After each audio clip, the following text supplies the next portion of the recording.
Hey, what's up everyone? Today we're going to be talking about the brand new Netflix original Extraction, starring Chris Hemsworth.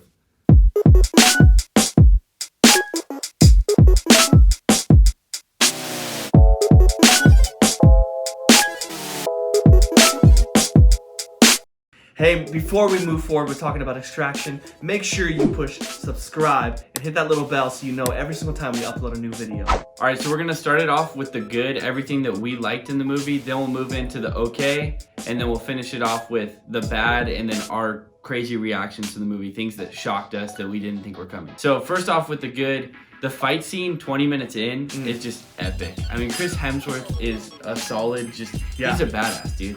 I think there's one scene where he grabs a mug and he kills one guy, hits him in the cheek, and then immediately kicks a table to snap another guy's neck. Yes. And I was just like, oh, this is what I signed up for. In that moment. This is what I want to watch. In that one moment where he's on the ground and there's the one guy left.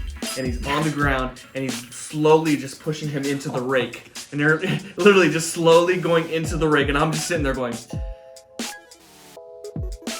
I lost my mind. And then right after that happens, you hear click, click, click. Turns around and that little kid has an empty gun trying to kill him. Sad at the same time, but so epic. Yeah, and I would say they did a really good job delivering the message of, like, in the country where it takes place, which is India. They do a good job of showing that just because kids are kids, it doesn't mean they're, like, left out of the rest of what's going on there, right? So those kids that are around the gangsters, they're still experiencing horrible things. I mean, that kid saw like 20 people die. Yeah, right there in that moment. And think about a little kid just being able to pick up a gun like that and actually point it at someone.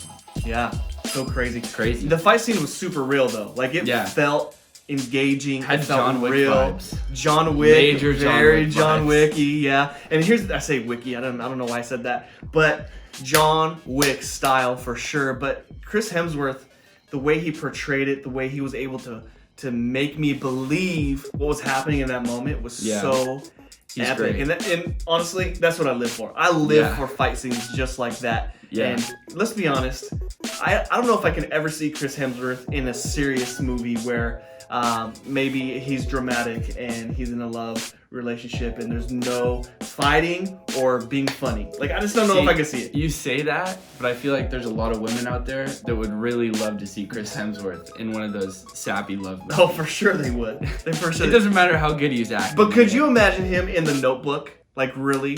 The Notebook. That would, if I saw it, I can't imagine seeing him in The Notebook. You've probably never seen The Notebook, have you? No. Next movie. That's what we're going to talk about. The Notebook. Ladies, he's still available. I really feel like, too, the cinema, the production of everything when it comes to the film was super well done. It was really good. It just felt good. As I was watching it, I was engaged, but it was very appealing to the eye. Even like there was one scene where the uncle or whatever he was chasing after Chris Hemsworth, and they fell off the building and they hit the car and landed on the ground. That I know it was real. I saw the behind the scenes that Chris posted, but it wasn't him. It was somebody else, obviously. You know, I wouldn't hurt myself either. But he did that, and it was so believable, and it felt so good. I'm glad it wasn't CGI. It was actual people falling from the building, hitting the car, hitting the ground. That was cool. Like, they did a really good job with that stuff. And a big reason why it probably had such high production quality is because, do you know who wrote it? No, I don't even know. Joe Russo. Ah, nice. Yeah. And I think they had the guy behind who was in charge of like all the action scenes and stuff. Yeah. The same guy who does like Infinity War and Endgame. Wow. Okay. Yeah. It makes sense why the action scenes and everything was so good, and for the most part the CGI was really good as well. Yeah, that's good. Well, there's things that were okay about it. The storyline was okay. Yeah. It wasn't bad, but it's another one of those storylines where I go, okay, there's some twists. Like when the uncle used them to get the boy, but then he tried to take the boy away from them without having to pay them. Like, that's just messed up. That's a good story. That's a good twist. But the storyline was just okay. Like, it was the typical in another country, kid gets taken. I almost felt like I was watching the movie Taken for a second there. It an okay job getting you invested. Like there was some scenes where they tried to kind of play with your emotions, where the kid is talking to Tyler and they're talking about his family and whatnot. Yeah. But at the same time, I don't really think they did a good enough job introducing us to the characters where we didn't really care enough to have that affect us too much. It was pretty fast. Yeah, I would say another okay thing is that this movie really it is for one kind of audience, really. Yeah. It's for the type of people that like the John Wick movies and the rated R action movies where, if you love action movies, then of course you're gonna love Chris Hemsworth just kicking dudes in the head and pushing them into rakes and killing them with all kinds of different things.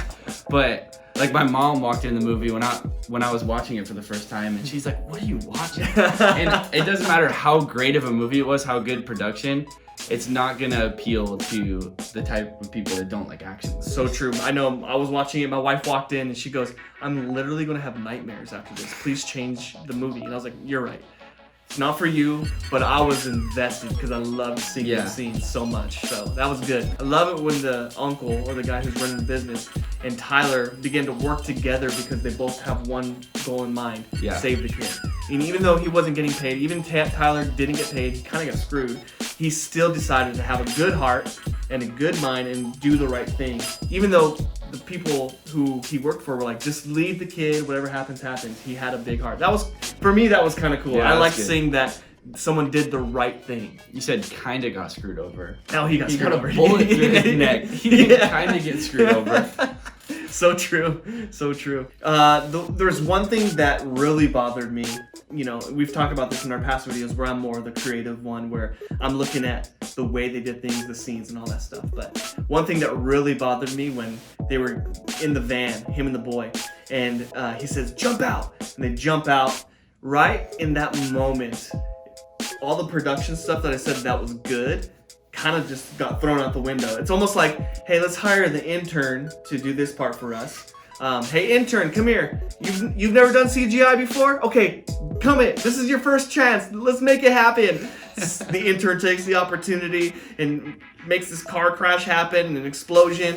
It was the worst CGI that I've seen in the last 5 years of movies. I mean, honestly, it was so bad. Did you see Justice League though?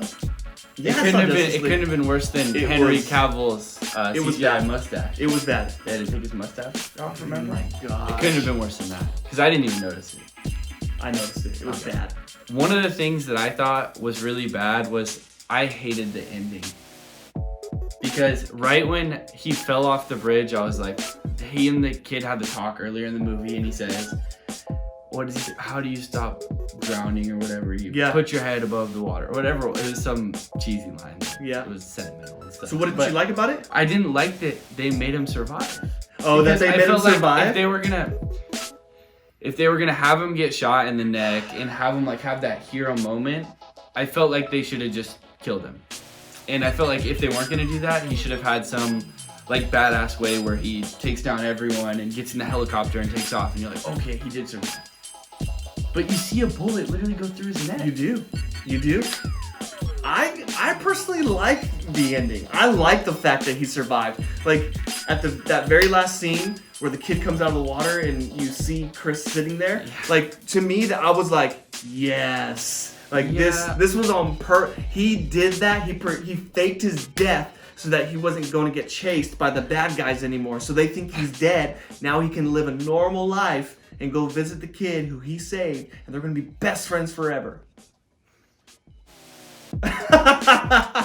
That's just this isn't the type of movie where I want the ending to be like, oh, BFFs forever. Well, obviously I'm being stupid. They're not going to be BFFs forever, but I don't think that they either should have had him get shot in the arm or something. No, when you see him get shot in the neck and there's blood coming out of his mouth, I don't think like, oh yeah, he's gonna survive. But he faked his death.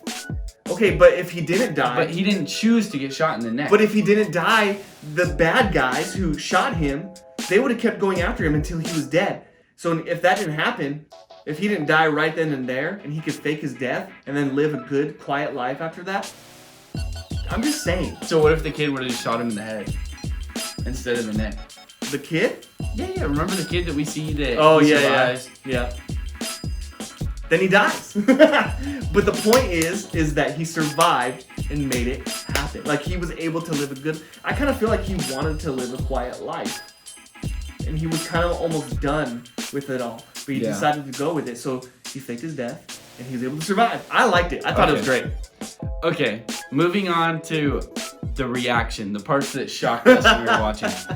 So, first off, when the drug lord, like Pablo Escobar guy, when he's on top of the building and he sends one of his minions to get one of the kids from the group, and he walks him to the side, I for sure thought it was gonna be like, okay, hang the kid off by the feet. Oh, that was I was shook. This man just like took him and yeeted him off. I was shook. I was like, did they just throw a kid off a building?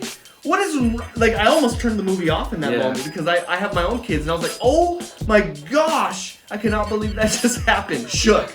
That was crazy. I literally almost turned the movie off because of that. Heck no. You know what really got me?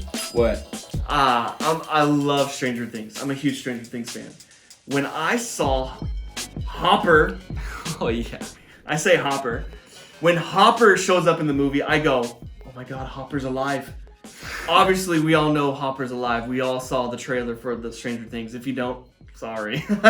Hopper's alive! But when he was in this movie, I go, Hopper's alive! Oh my gosh! So it made me kind of think like, man, what if this was a spin-off from Stranger Things? I was shook though. I was like, he's in a different movie. He's literally the same exact type of character. He's cool. You know, cool. He's not really a dirtbag in Stranger Things, and he's for sure a dirtbag in this movie. Yeah, but for sure. But I was shook. Yeah, that My made face me really literally happy. was like this. Going into it, I had no idea that they casted David Harbour for it at all. I had no idea he was in the movie. That got me for sure. Oh, the last crazy reaction is when that last scene where the one girl who is, I don't know, I couldn't really tell if she was Chris Hemsworth's love interest in the movie or whatnot. The girl who snipes the colonel. When they show her in the bathroom, like right in the urinal next to him. Yes. And she just goes, pow! And then he's on the ground and she shoots him a couple more times. I'd be curious if she escaped that or not. Because that'd be pretty impressive if she got out of there. Yeah. But I did not think that they were going to do that. You gotta think that he had bodyguards. Yeah, they showed his bodyguard when he was going in. But I mean, we also didn't see her going to the bathroom. I don't know. Maybe she had a different way of getting. She got in there somehow. That was cool. That was a really cool scene. Yeah, I love that. All right, so on a scale of 1 to 10, what do you rank this movie? Well, if I was just ranking it for like action and my personal entertainment level, I'd give it a 10 out of 10. Okay. But because of the storyline just being okay and a couple bad CGI moments, and then also that it really only appeals to one group, I'm gonna go with a 7 out of 10. Okay, 7 out of 10. Okay. Well, same thing. I was engaged. I really enjoyed it. I thought it was fun. So in the sense of my personal feelings and how I felt about it, 10 out of 10. It was fun to watch. I love the action, all that kind of stuff. But same thing. If I'm looking at a broad spectrum, seeing even just my wife's reaction, I'm for sure going to give it a 7. All right, guys, let us know down below what you thought of Extraction. Maybe drop your favorite moment from the movie. What shocked you when you saw it? And then leave a like for us and subscribe, and we'll see you on the next video.